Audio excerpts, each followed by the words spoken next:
ಮುಂದೆ ಹೇಳ್ತಿದ್ದೀರಿ.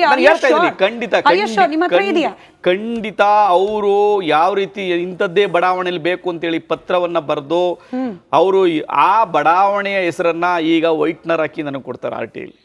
ವೈಟ್ನರ್ ಹಾಕಿ ಅದನ್ನ ಲೇಟರ್ ಆಗಿ ನಾವು ಎಸ್ಟಾಬ್ಲಿಷ್ ಮಾಡೋಣ. ಅದು ಈಗ ಚರ್ಚೆ ಬೇಡ. ಅವರು ಪ್ರತಿ ಹಂತದಲ್ಲಿ ಅವರು ತಪ್ಪಿಸಿಕೊಳ್ಳುವ ಪ್ರಯತ್ನವನ್ನು ಮಾಡಿದ್ದಾರೆ, ಫೋರ್ಜ್ ಮಾಡಿದ್ದಾರೆ ಡಾಕ್ಯುಮೆಂಟ್ಸ್ನ.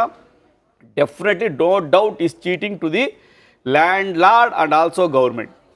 No doubt it's personal gain to the property. Personal gain ಮಾಡ್ಕೊಂಡಿದ್ದಾರೆ. ಇವ್ರ ಇನ್ಫ್ಲುಯೆನ್ಸ್ ಇದೆ, ಒತ್ತಡ ಇದೆ, ಚೀಟ್ ಮಾಡಿದ್ದಾರೆ, ಫೋರ್ಜ್ ಮಾಡಿದ್ದಾರೆ. ಎಲ್ಲ ಅಧಿಕಾರಿಗಳ ಮೇಲೆ ಒತ್ತಡ ಆಗಿದೆ. ಅದರ ಆಧಾರದ ಮೇಲೆನೆ ಈ ಒಂದು ಪ್ರಕರಣಕ್ಕೆ ಪ್ರಾಸಿಕ್ಯೂಷನ್ ಅವರು ಒಂದಷ್ಟು ಅವರದೇ ಆದ ಆಯಾಮದಲ್ಲಿ ತನಿಖೆಯನ್ನು ಮಾಡಿ ಪ್ರಾಸಿಕ್ಯೂಷನ್ ಪರ್ಮಿಷನ್ ಕೊಟ್ಟಿರ್ತಾರೆ.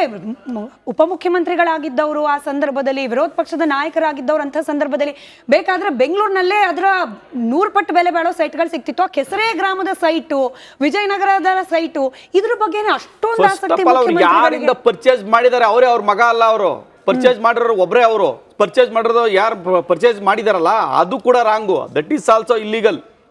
ಇವರೇ ಕ್ರಿಯೇಟ್ ಮಾಡಿರೋದು. ಅವ್ರು ಡಿನೋಟಿಫಿಕೇಶನ್ ತಾಟೇ ಇಲ್ಲ ಅವ್ರಿಗೆ. ಇವರೇ ಅಪ್ಲಿಕೇಶನ್ ಹಾಕಿರೋದು. ಇವರೇ ಅವ್ರ ಹೆಸರು ಇವ್ರ ಅಪ್ಲಿಕೇಶನ್ ಹಾಕ್ತಾರೆ. That is so many illegal. ಅವ್ರು ದೇವರಾಜ ಅಲ್ವೇ ಅಲ್ಲ. ದೇವರಾಜ ಒಬ್ಬರೇ ಅಲ್ಲ. ಅವ್ರು 3 ಜನ ಮಕ್ಕಳು. ಒಬ್ಬರೇ ಅಲ್ಲ. ಇವ್ರೊಬ್ರ ಕೈಲಿ ಹಾಕ್ಸ್ತಾರೆ. ಅವನು ಆಲ್ರೆಡಿ ಅವನು ನನ್ನ ರೈಟ್ನ ಮಾರ್ಕೊಬಿಟ್ಟಿರ್ತಾನೆ. ಅವನು ದೇವರಾಜು ದೀಸ್ ರಿಲೀಸ್ ಡೀಡ್ ಮಾಡ್ಕೊಟ್ಟು ಅವ್ನ ರೈಟ್ನ ಅವ್ನು ಸೇಲ್ ಮಾಡ್ಕೊಂಡವನೆ. ಅವ್ರ ರೈಟೇ ಇಲ್ಲ ಅವನಿಗೆ. ಇನ್ನು ಉಳಿದವ್ರ ಮಕ್ಳಿಗೆ ರೈಟ್ ಇದ್ದು ಅವ್ರು ಬಿಟ್ಟು ಇವ್ನ ಕೈಲಿ ಮಾಡಿಸ್ಕೊತಾರೆ. ರಿಲೀಸ್ ಡೀಡ್ ಮಾಡ್ಕೊಂಡಿದ್ದಾರೆ. ಅವರು ರಿಲೀಸ್ ಡೀಡ್ ಮಾಡ್ಕೊಂಡಿದ್ದಾರೆ. ಸೊ ಹಂಗಾಗಿ ಅವ್ರಿಗೆ ರೈಟೇ ಇಲ್ದಿರೋ ವ್ಯಕ್ತಿ ಕೈಲಿ ಪರ್ಚೇಸ್ ಮಾಡಿರ್ತಕ್ಕಂಥದ್ದು ಇರ್ಬೋದು, ಡಿನೋಟಿಫೈ ಮಾಡಿರ್ತಕ್ಕಂಥದ್ದು ಇರ್ಬೋದು, ಡಾಕ್ಯುಮೆಂಟ್ನ ತಿದ್ದಿರ್ದಿರ್ತಕ್ಕಂಥದ್ದು, ಒತ್ತಡವನ್ನು ಹಾಕಿರ್ತಕ್ಕಂಥ ಸಂದರ್ಭ ಇರ್ಬೋದು. ಅವರು 97 ಮಾಡಿದಾಗ ಡೆಪ್ಯೂಟಿ ಚೀಫ್ ಮಿನಿಸ್ಟರು, 2004 ಪರ್ಚೇಸ್ ಮಾಡಿದಾಗ ಡೆಪ್ಯೂಟಿ ಚೀಫ್ ಮಿನಿಸ್ಟರ್, ಆಮೇಲೆ 2020 ಅವರು ಸೈಟನ್ನು ಪಡ್ಕೊಂಡಾಗ ವಿರೋಧ ಪಕ್ಷ ನಾಯಕರು. ಅಷ್ಟು ಮೂರು ಸಂದರ್ಭದಲ್ಲಿ ಮೂಡಾ ಮೆಂಬರು. 3 ಸಂದರ್ಭದಲ್ಲಿ ಮೂಡಾ ಮೆಂಬರ್. ಈ know the all the proceedings and activities of the made by MUDA. It's personal knowledge ಇದೆ ಅವ್ರಿಗೆ. ಮೂಡಾ ಮೆಂಬರ್ ಆಗದೆ ಇದ್ರೆ ಬೇರೆ ಮಾತು. ಮೂಡಾ ಮೆಂಬರ್ ಅವರು. ನಿಮ್ಮ ಮೆಂಬರ್ ಆಗದೆ ಇದ್ರೆ ನೀವು ಆಯ್ತು ಅವ್ರ ನಾಲೆಡ್ಜ್ ಇಲ್ಲ, ಅವ್ರಿಗೆ ಗೊತ್ತೇ ಇಲ್ಲ, ನನ್ನ ಪರ್ಸನಲ್ ನಾಲೆಡ್ಜ್ ಇಲ್ಲ, ಅವ್ರಿಗೆ ಬೆನಿಫಿಟ್ ಇಲ್ಲ ಅಂತ ಹೇಳ್ಬೋದಾಯ್ತು. ಅವ್ರಿಗೆಲ್ಲ ಇದೆಲ್ಲ ಕೂಡ ಮೀಟಿಂಗಲ್ಲಿ ಆಗುವಂಥದ್ದು, ಪ್ರೊಸೀಡಿಂಗ್ಸಲ್ಲಿ ಆಗುವಂಥದ್ದು ಎಲ್ಲ ಗೊತ್ತಿದೆ ಅವ್ರಿಗೆ. ಯಾಕೆ ಗೊತ್ತಿಲ್ಲ? ಅವ್ರು ಮೀಟಿಂಗ್ ಅಟೆಂಡ್ ಆಗಿದ್ದಾರೆ, ಪ್ರೊಸೀಡಿಂಗ್ಸ್ ಅಟೆಂಡ್ ಆಗಿದ್ದಾರೆ. ಈ ಕಾಂಪನ್ಸೇಷನ್ ಕೇಳೋದ್ರಲ್ಲೂ ಕೂಡ ಒಂದಷ್ಟು ಲೋಪಗಳಾಗಿದೆ. 50-50 ಅನುಪಾತ. ಇವ್ರು ಕೇಳಿದ್ರೆ ಬಿಜೆಪಿ ಅವ್ರು ತಂದಿದ್ದು ಅಂತಾರೆ, ಇವ್ರು ಕೇಳಿದ್ರೆ ಅದು ಒಂದು ಸರ್ಕ್ಯುಲರ್ ತಗೊಬಂದ್ರು ಇಲ್ಲ ಅಂತ ನಾನು ಹೇಳ್ತಾ ಇಲ್ಲ. ಆದ್ರೆ ಇದ್ದದ್ದೇ ಬೇರೆ. ಇವ್ರು ಸೈಟ್ ತಗೋಬೇಕಾಯ್ತು, 2 ಸೈಟ್ ಬರ್ಬೇಕಾಯ್ತು. ಇವ್ರಿಗೆ ಹಂಗ ನೋಡಿದ್ರೆ 2 ಸೈಟ್ ಬರ್ಬೇಕಾಯ್ತು. ಒಂದು 60-40 2 ಸೈಟ್ ಬರ್ಬೇಕಾಯ್ತು. ಅಂಥದ್ದನ್ನ ನೀವು ಸಿದ್ದರಾಮಯ್ಯನವ್ರು ತಗೊಂಡಿರೋ ಸೈಟ್ಗಳೆಲ್ಲ ನೀವು 4,000 ಸ್ಕ್ವೇರ್ ಫೀಟ್, 5,000 ಸ್ಕ್ವೇರ್ ಫೀಟ್ ಒಂದೊಂದು ಸೈಟ್. 4,000 ಸ್ಕ್ವೇರ್ ಫೀಟ್ ಇದೆ ಎಲ್ಲ. ಮಿನಿಮಮ್ ಲಾಸ್ಟ್ ಸೈಟ್ ಬಂದವರು 1,900 ಸ್ಕ್ವೇರ್ ಫೀಟ್ ಏನೋ ಲೀಸ್ಟ್ ಸೈಟ್. ಅದು ಬಿಟ್ಟರೆ ಎಲ್ಲ 2,000, 3,000, 4,000 ಸ್ಕ್ವೇರ್ ಫೀಟ್ ಮೆಜರ್ಮೆಂಟ್ ಇರ್ತಕ್ಕಂಥದ್ದು.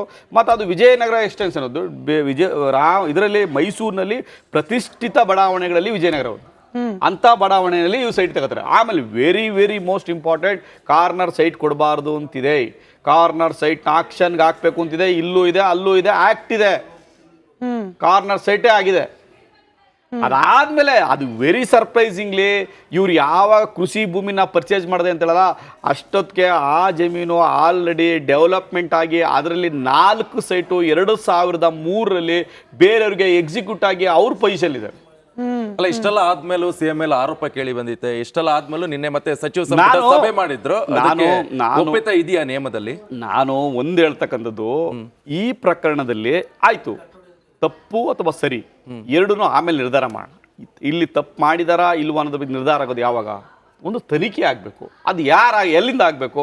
ಒಂದು ಭ್ರಷ್ಟಾಚಾರ ನಿಗ್ರಹ ದಳ ಅಂತ ಇರ್ತಕ್ಕಂಥದ್ದೇ ಒಂದು ತನಿಖೆ ಸಂಸ್ಥೆ ಇರ್ತಕ್ಕಂಥ ಒಂದೇ ಲೋಕಾಯುಕ್ತ. ಅಲ್ಲಿ ನೀವು ತನಿಖೆ ಆಗಲೇಬೇಕು. ಆಗವರೆಗೂ ರಾಜೀನಾಮೆ ಕೊಡಿ, ತನಿಖೆ ಆಗಲಿ, ರಾಜೀನಾಮೆ ಕೊಡಿ. ಈಗ ನಿಮ್ಮ ಕೈಗಳಗಡೆ ಇರ್ತಕ್ಕಂಥದ್ದು ಲೋಕಾಯುಕ್ತ ಆಫೀಸು. ಇವತ್ತು ಎಲ್ಲ ನೀವು ಪೊಲೀಸ್ ಇರ್ಬೋದು, ಲೋಕಾಯುಕ್ತ ಇರ್ಬೋದು, ಇನ್ನೊಂದಿರ್ಬೋದು, ಎಲ್ಲವೂ ಕೂಡ ಮುಖ್ಯಮಂತ್ರಿ ಕೆಳಗೆ ಇರ್ತಕ್ಕಂಥದ್ದು, ನಿಮ್ಮ ನಿಮ್ಮ ಕೆಳಗಡೆ ಇರ್ತಕ್ಕಂಥ ಆಫೀಸರ್ಸ್ಗಳು. ಹಾಗಾಗಿ ನೀವು ರಾಜೀನಾಮೆ ಕೊಡಿ, ತನಿಖೆ ಎದುರಿಸಿ. ರಾಜ್ಯಪಾಲರ ಹುದ್ದೆಯನ್ನೇ ದುರ್ಬಳಕೆ ಮಾಡಿಕೊಳ್ಳಲಾಗ್ತಾ ಇದೆ. ಅವ್ರ ಮೇಲೆ ಒತ್ತಡ ತಂದು ಕೆಲಸ ಮಾಡಿಸ್ಕೊಳ್ಳಲಾಗ್ತಿದೆ. ಅನುಕೂಲಕ್ಕೆ ತಕ್ಕಂಗೆ ಬಳಸ್ಕೊಳ್ತಿದೆ ಬಿಜೆಪಿ, ಜೊತೆಗೆ ದೋಸ್ತಿ ಪಾಳೆಯ. ಮೇಡಮ್, ಒಂದೇ ಒಂದು ರಿಕ್ವೆಸ್ಟು, ಸಿದ್ದರಾಮಯ್ಯನವರು ಇದೇ 2008ರಲ್ಲಿ ಯಡಿಯೂರಪ್ಪನವರು ಜೈಲಿಗೆ ಹೋದಂಥ ಪ್ರಕರಣದಲ್ಲಿ ಅವತ್ತು ಪ್ರಾಸಿಕ್ಯೂಷನ್ ಪರ್ಮಿಷನ್ ಕೊಟ್ಟ ಸಂದರ್ಭದಲ್ಲಿ ಇದೇ ರಾಜ್ಯಪಾಲರ ವಿರುದ್ಧ ಏನಂತ ಹೇಳಿದ್ರು ಹೇಳಿ, ಅವ್ರು ಹೇಳಿ. ಇದೇ ಥರ ಹೇಳಿದ್ರಾ? ಅವತ್ತು ಪ್ರಾಸಿಕ್ಯೂಷನ್ ಪರ್ಮಿಷನ್ ಕೊಟ್ಟಾಗ ಬೇರೆ, ಇವತ್ತು ಪ್ರಾಸಿಕ್ಯೂಷನ್ ಪರ್ಮಿಷನ್ ಕೊಟ್ಟಾಗ ಬೇರೆ ಸ್ಟೇಟ್ಮೆಂಟ್ ಅಂದ್ರೆ ಡ್ಯುಯಲ್ ಸ್ಟ್ಯಾಂಡ್ ಅಂತ. ನೀವು ಜಂತಕಲ್ ಮೈನಿಂಗ್ ವಿಚಾರದಲ್ಲೂ ಕೂಡ ಅವಕಾಶ ಇತ್ತು. ಅಂದಿನ ಮುಖ್ಯಮಂತ್ರಿಗಳಾಗಿದ್ದ ಕುಮಾರಸ್ವಾಮಿ ಅವರ ವಿರುದ್ಧದ ಪ್ರಾಸಿಕ್ಯೂಷನ್ ಈಗಲೂ ಪೆಂಡಿಂಗ್ ಇದೆ. ಜಂತಕಲ್ ಮೈನಿಂಗ್ದು high court, supreme court, session court, special court, Lokayukta court ಎಲ್ಲದರಲ್ಲೂ ಡಿಸ್ಕಸ್ ಆಗಿದೆ, ಎಲ್ಲರ ಕೋರ್ಟಲ್ಲೂ ಆಗಿದೆ. ನಾವು ಅದ್ರ ಬಗ್ಗೆ ಯಾರೀಗ ಬೇಡ ಅಂದರು? ಯಾರ ತಡೆ ಹೊಡಿದೀವಾ? ಏನು ಸ್ಟೇ ತಗೊಂಡು ಕೂತಿದೀವಾ? ಇಲ್ವಲ್ಲ. ಮಾಡಿ, ಖಂಡಿತ ಮಾಡಿ, ವಿ ಆರ್ ವೆಲ್ಕಮ್. ಅದಕ್ಕೂ ನಮಗೂ ಸಂಬಂಧ ಇಲ್ಲ.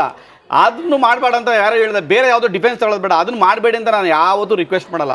ಯಾವುದೇ ವ್ಯಕ್ತಿಯ ಮೇಲೆ ಯಾವುದೇ ಆರೋಪಗಳಿದ್ರೆ ತನಿಖೆಯನ್ನು ಮಾಡಲಿ, ಒಳ್ಳೇದು, ವೆಲ್ಕಮ್. ಈ ರಾಜ್ಯದ ಆಸ್ತಿ ಎಲ್ಕ ಸೇರ್ಲಿ. ಯಾರು ಬೇಡ ಅಂತ, ಯಾರು ಹಿಡ್ಕೊಂತ ಇರೋರು? ನೀವು ಬೇರೆ ಬೇರೆ ಯಾರ್ಯಾರ್ದು ಹೆಸರು ಹೇಳ್ತಾ ಇದ್ರಿ, ಎಷ್ಟೇ ಇದ್ರು ಕೂಡ ಅದಕ್ಕೆ ನೀವು ಒಂದು ಆಕ್ಷನ್ ತಗೊಳ್ಳಿ. ಯಾರು ಬೇಡ ಅಂತ ಇರೋದು? ಮಾಡ್ಲಿ, ತುಂಬಾ welcome, we are welcome. But ರಾಜ್ಯಪಾಲರು ಕ್ಯಾಬಿನೆಟ್ಗೆ ಹಾಗೆ ಮುಖ್ಯಮಂತ್ರಿಗಳಿಗೆ ನೋಟಿಸ್ ಕೊಟ್ಟ ಸಂದರ್ಭದಲ್ಲೇನೆ ಪ್ರೀ ಜಡ್ಜ್ಮೆಂಟ್ ಬಂದ್ಬಿಟ್ರು. ಪ್ರೈಮಾ ಫೇಸಿ ಅನ್ನೋ ಪದವನ್ನ ಬಳಸ್ಬಿಟ್ಟಿದ್ರು. ಅಲ್ಲಿಗೆ ರಾಜ್ಯಪಾಲರೇನೆ ನಿರ್ಧಾರ ಮಾಡಿಬಿಟ್ಟಿದ್ದಾರೆ ಇಲ್ಲಿ ತಪ್ಪಾಗಿದೆ ಅಂತ ಹೇಳಿ ಅನ್ನೋ ಆರೋಪ ಕೂಡ ಬಂತು. ಅವ್ರ ಹತ್ರ ಅಷ್ಟೊಂದು ಸಬ್ಸ್ಟಾನ್ಷಿಯಲ್ ಡಾಕ್ಯುಮೆಂಟ್ಗಳಿತ್ತ ಪ್ರದೀಪ್ ಅವರೇ? ರಾಜ್ಯಪಾಲರು ನೋಟಿಸ್ ಕೊಡೋ ಮುಂಚೆ ಆ ಡೌಟು ಅವ್ರಿಗಿದ್ರೆ ಇರ್ಲಿ, ಬರಬಾರ್ದು ಅಂತ ನಾನು ಹೇಳಲ್ಲ. ಬಂದಿದ್ರೆ ಒಂದು RTI ಅಪ್ಲಿಕೇಶನ್ ಹಾಕ್ಲಿ ರಾಜ್ಯಪಾಲರಿಗೆ, ನೀವು ಯಾವ್ಯಾವ ದಾಖಲಾತಿಗಳ ಆಧಾರದ ಮೇಲೆ ನೀವು ಈ ಪ್ರಾಸಿಕ್ಯೂಷನ್ ಕೊಟ್ರಿ ಅಂತ. ಕೊಡ್ತಾರೆ, ತಗೊಳ್ಳಿ, ಓದ್ಲಿ. ಸಿದ್ದರಾಮಯ್ಯನವರು ಅಡ್ವೊಕೇಟ್ ಇದ್ದಾರೆ, ಸಿಗಲ್ವಾ ಡಾಕ್ಯುಮೆಂಟ್? ಸುಮ್ಮನೆ ಕೊಟ್ಬಿಡ್ತಾರಾ? ಅಲ್ಲ, ಅವರು ಅಡ್ವೊಕೇಟ್ ಇದ್ದಾರೆ. ಹೌದು, ಏನಾದ್ರು ಅವ್ರ ಬುಡಕ್ ಬಂದಾಗ ಸಂಡೆ ಮಂಡೆ ಲಾಯರ್ ನಾನು ಅಂತ ಹೇಳ್ತಾರೆ. ಅಲ್ಲ, ಅವ್ರ ಬುಡಕ್ ಬಂದಾಗೆಲ್ಲ ಇನ್ನೊಂದು ಜ್ಞಾಪಕ ಬರ್ತದೆ ಅವ್ರಿಗೆ. ಅವಾಗ ನಾನು ಹಿಂದ ನಾಯಕ ಅಂತಾರೆ. ಅವ್ರ ಬುಡಕ್ ಬಂದಾಗೆಲ್ಲ ಹಿಂದ ಸಮಾವೇಶ ಮಾಡ್ತೀನಿ ಅಂತಾರೆ. ಇದೆಲ್ಲ ನೋಡಿ, ಯಾವ ಅಹಿಂದ ನಾಯಕ ಅಂತ ಹೇಳ್ತಾ ಇದ್ರು ಸಿದ್ದರಾಮಯ್ಯರು. ನಾನು ಯಾವುದೇ ಭ್ರಷ್ಟಾಚಾರ ಮಾಡಿಲ್ಲ, ನನ್ನ ಮೇಲೆ ಒಂದೇ ಒಂದು ಕಪ್ಪು ಚುಕ್ಕೆ ಇಲ್ಲ ಅಂತ ಹೇಳಿದಾಗ, ಈಗ ಅವ್ರ ಮೇಲೆ ಒಂದು ಇಂಕ್ ಬಿದ್ದಿದೆ, ಒಂದು ಕಪ್ಪು ಚುಕ್ಕೆ ಬಿದ್ದಿದೆ. ಈಗ ಅದನ್ನು ತೊಳ್ಕೋಬೇಕು ಅಂದ್ರೆ ಏನು ಮಾಡಬೇಕು? ನೈತಿಕ ಹೊಣೆ ಹೊತ್ತು ರಾಜೀನಾಮೆನ ನೀಡಬೇಕು. ರಾಜೀನಾಮೆನ ನೀಡಿ ನೀವು ತನಿಖೆನ ಎದುರಿಸಿ, ಆವಾಗ ಸತ್ಯ ಹೊರಬರಲಿ. ಈಗ ಆಲ್ರೆಡಿ ಕೇಜ್ರಿವಾಲ್ ಅವರು ರಾಜೀನಾಮೆ ಕೊಟ್ಟಿಲ್ಲಲ್ಲ, ಜೈಲಲ್ಲಿದ್ದೇ ಇದು ಮಾಡ್ತಿದ್ರು. ಹಾಗೆ ಮಾಡ್ಬೋದು ಅಂತ ಇವ್ರದ್ದು ನಿರೀಕ್ಷೆ ಇರ್ಬೋದು. ನೋಡಿ, ದೆಹಲಿ ರಾಜೀನಾಮೆ ಕೊಟ್ಟೆ ಹೋಗ್ಬೇಕಾ ಅಂತ ಇವ್ರದ್ದು ನಿರೀಕ್ಷೆ. ದೆಹಲಿ ಒಂದು ಕೇಂದ್ರಾಡಳಿತ ಪ್ರದೇಶ, ಅದಕ್ಕೆ ದೊಡ್ಡ ಆಯಾಮ ಇಲ್ಲದೆ ಇರ್ತಕ್ಕಂಥ ರಾಜ್ಯ ಅದು. ಆದರೆ ನೀವು ಜಾರ್ಖಂಡ್ ರಾಜ್ಯದಲ್ಲಿರ್ಬೋದು, ಒಂದು ಅಲಿಗೇಷನ್ ಬಂದ ತಕ್ಷಣ ಶಿಬು ಸೊರೇನು ಅವ್ರ ಮಗ ಹೇಮಂತ್ ಸೊರೇನು ರಾಜೀನಾಮೆ ಕೊಟ್ಟರು. ನೀವು ಅನೇಕ ಇವತ್ತು ಇಲ್ಲಿ ನಮ್ಮ ರಾಜ್ಯದಲ್ಲೇ ನೀವು ಯಡಿಯೂರಪ್ಪನವರು ರಾಜೀನಾಮೆ ಕೊಟ್ಟರು. ಈಗ ಅನೇಕ ಉದಾಹರಣೆಗಳಿದಾವೆ. ಕೊಡ್ಲಿಲ್ಲ. ಖಂಡಿತ ನಾನು ಇಲ್ಲ ಅಂತ ಹೇಳ್ತಿಲ್ಲ. ಆದ್ರೆ ಏನು ಸುಲಭಕ್ಕೆ ಅಂದ್ರೆ ಈಗ ಇವ್ರೇನು ಸುಲಭಕ್ಕೆ ಕೊಡ್ತಾ ಇದಾರಾ? ಈಗ ರಾಜೀನಾಮೆ ಒತ್ತಾಯ ಮಾಡಿ ಎಷ್ಟು ದಿವಸ ಆಯ್ತು? ರಾತ್ರಿ ಧರಣಿ ಮಾಡಿದ್ರು ಇದರಲ್ಲಿ ವಿಧಾನಸೌಧದಲ್ಲಿ. ಎರಡು ಪ್ರತಿಪಕ್ಷಗಳು ಬೆಂಗಳೂರಿಂದ ಮೈಸೂರಿಗೆ ಪಾದಯಾತ್ರೆ ಹೊರಟ್ರು. ಜಗ್ತಾ ಇಲ್ಲ. ಏನಕ್ಕೂ ಜಗ್ತಲ್ಲ. ಈಗ ಪ್ರಾಸಿಕ್ಯೂಷನ್ ಪರ್ಮಿಷನ್ ಕೊಟ್ಟರು ಅಂದ್ರೆ ಒಂದು ಮಟ್ಟದ ಇದು ಸಿಗ್ನಲ್ ಸಿಕ್ಕಿದೆ ಅವರಿಗೆ, ರೆಡ್ ಸಿಗ್ನಲ್. ಯಾಕೆ ಅಂತಂದ್ರೆ ಅವ್ರಿಗೆ ಒಂದು ಆಪಾದನೆ ಹೊರ್ತಕ್ಕಂಥ ಕೆಲಸ ಭಾರ ಬಂದಿದೆ. ಈಗ ಮಾಡಲೇಬೇಕಾದ ಅನಿವಾರ್ಯ ಪರಿಸ್ಥಿತಿ ಅವ್ರು ಬಂದಿದೆ. ರಾಜೀನಾಮೆ ಕೊಡ್ತಾರೆ ಅಂತ ನಾನು ಭಾವಿಸ್ತೇನೆ. ಮೇ ಬಿ ಸೋಮವಾರ ಮಂಗಳವಾರ ಅಷ್ಟು ರಾಜೀನಾಮೆ ಕೊಡ್ತಾರೆ. ನಾಳೆ PCR ಫೈಲ್ ಆದ್ರೆ FIR ಗೆ ಡೈರೆಕ್ಷನ್ ಕೊಡ್ತಾರೆ. 100% ಕೊಡ್ತಾರೆ. ರಾಜೀನಾಮೆ ಕೊಡ್ತಾರೆ 100ಕ್ಕೆ 100 ಭಾಗ. ನಾಳೆ PCR ಫೈಲ್ ಆಯ್ತಿದಂಗೆ ಸಾಯಂಕಾಲ ಡೈರೆಕ್ಷನ್ ಸಿಗುತ್ತೆ. ಡೈರೆಕ್ಷನ್ ಸಿಕ್ಕಿದ್ರೆ 100ಕ್ಕೆ 100 ಭಾಗ 24 ಗಂಟೆ ಒಳಗಡೆ FIR ಆಗಬೇಕು ಅಂತ ಡೈರೆಕ್ಷನ್ ಸಿಕ್ಕಿದ್ರೆ 100ಕ್ಕೆ 100 ಭಾಗ ಅವರು ರಾಜೀನಾಮೆನ ಕೊಡ್ತಾರೆ. ಶೋರ್, ಡೆಫಿನೆಟ್ 100% ಕೊಡ್ತಾರೆ. ಓಕೆ, ಈಗ ಪ್ರಾಸಿಕ್ಯೂಷನ್ಗೆ ಅನುಮತಿ ಸಿಕ್ಕಿದೆ. ಮುಂದಿನ ತನಿಖೆಯ ಬಗ್ಗೆ ನಿಮ್ಮ ನಿರೀಕ್ಷೆ, ಒಬ್ಬ ದೂರುದಾರನಾಗಿ ಮುಂದಿನ ತನಿಖೆಗಳು ಯಾವ ರೀತಿ ಸಾಗಬೇಕು? ಅದು ತನಿಖಾ ಸಂಸ್ಥೆನೇ ಮಾಡಬೇಕು. ಅದನ್ನ ನಾವ್ಯಾರು ಹೇಳಲಿಕ್ಕಾಗಲ್ಲ. ತನಿಖಾ ಸಂಸ್ಥೆನೇ ಹೇಳ್ಬೇಕು. ಸೊ ಹಂಗಾಗಿ ಅದು ಒಂದು ಲೋಕಾಯುಕ್ತಕ್ಕೆ ಹೋಗುತ್ತೆ ತನಿಖೆ ಮಾಡಲಿಕ್ಕೆ. ಆದರೆ ಆ ನಿಷ್ಪಷ್ಟವಾಗಿ ಮತ್ತು ಸ್ವತಂತ್ರ ತನಿಖೆ ಆಗಬೇಕು ಅಂತಂದ್ರೆ ಇವರು ರಾಜೀನಾಮೆ ಕೊಡಬೇಕು. ಇಲ್ಲಾಂದ್ರೆ ಯಾವುದೇ ಕಾರಣಕ್ಕೂ ನಿಷ್ಪಕ್ಷಪಾತವಾದಂಥ ಮತ್ತು ಯಾವುದೇ ಸ್ವತಂತ್ರ ತನಿಖೆ ಆಗೋದಿಲ್ಲ. ಬಟ್ ಕಾನೂನಾತ್ಮಕವಾಗಿ ಅವಕಾಶಗಳು ಇದೆ, ನಿಮಗೂ ಗೊತ್ತಿದೆ. ಈಗ ಅರ್ಜಿ ಸಲ್ಲಿಸೋಕೆ ಅವರಿಗೆ ಬಹಳಷ್ಟು ಆಪ್ಷನ್ಗಳು ನೀವೇ ಹೇಳ್ತಿದ್ದಂಗೆ ಇದೆ. ನೀವು ಕೆವಿಯಟ್ ಸಲ್ಲಿಕೆ ಮಾಡ್ಕೊಂಡಿದ್ದೀರಿ, okay, but still there are options. Legally fight ಮಾಡ್ತಾರೆ ಸಿದ್ದರಾಮಯ್ಯನವರು. ಅಲ್ಲ, ಮಾಡ್ಲಿ, ಅದು ನಾನು ವೆಲ್ಕಮ್ ಮಾಡ್ತೀನಿ, ಮಾಡ್ಲಿ. ಅವ್ರಿಗೆ ಇರ್ತಕ್ಕಂಥ ಲೀಗಲ್ ರೆಮಿಡಿನ ತಗೊಳ್ಳಿ, ನಾವು ಬೇಡ ಅಂತ ಯಾರು ಹೇಳ್ತಿಲ್ಲ. ಆದ್ರೆ ಅನ್ಕಾನ್ಸ್ಟಿಟ್ಯೂಷನಲ್ ಡಿಸಿಷನ್ ತಗೋತಾ ಇದಾರಲ್ಲ, ಕ್ಯಾಬಿನೆಟ್ ಕರಿತಕ್ಕಂಥದ್ದು ಇರೋದಲ್ಲ, ಕ್ಯಾಬಿನೆಟ್ ಇರ್ತಕ್ಕಂಥದ್ದು ಈ ರಾಜ್ಯದ ಸಮಸ್ಯೆಗಳ ಬಗ್ಗೆ ಮಾತಾಡ್ಲಿಕ್ಕೆ, ಈ ರಾಜ್ಯದ ಅಭಿವೃದ್ಧಿ ಬಗ್ಗೆ ಮಾತಾಡ್ಲಿಕ್ಕೆ, ಈ ರಾಜ್ಯದ ಜ್ವಲಂತ ಸಮಸ್ಯೆಗಳ ಬಗ್ಗೆ ಡಿಸ್ಕಸ್ ಮಾಡ್ಲಿಕ್ಕೆ.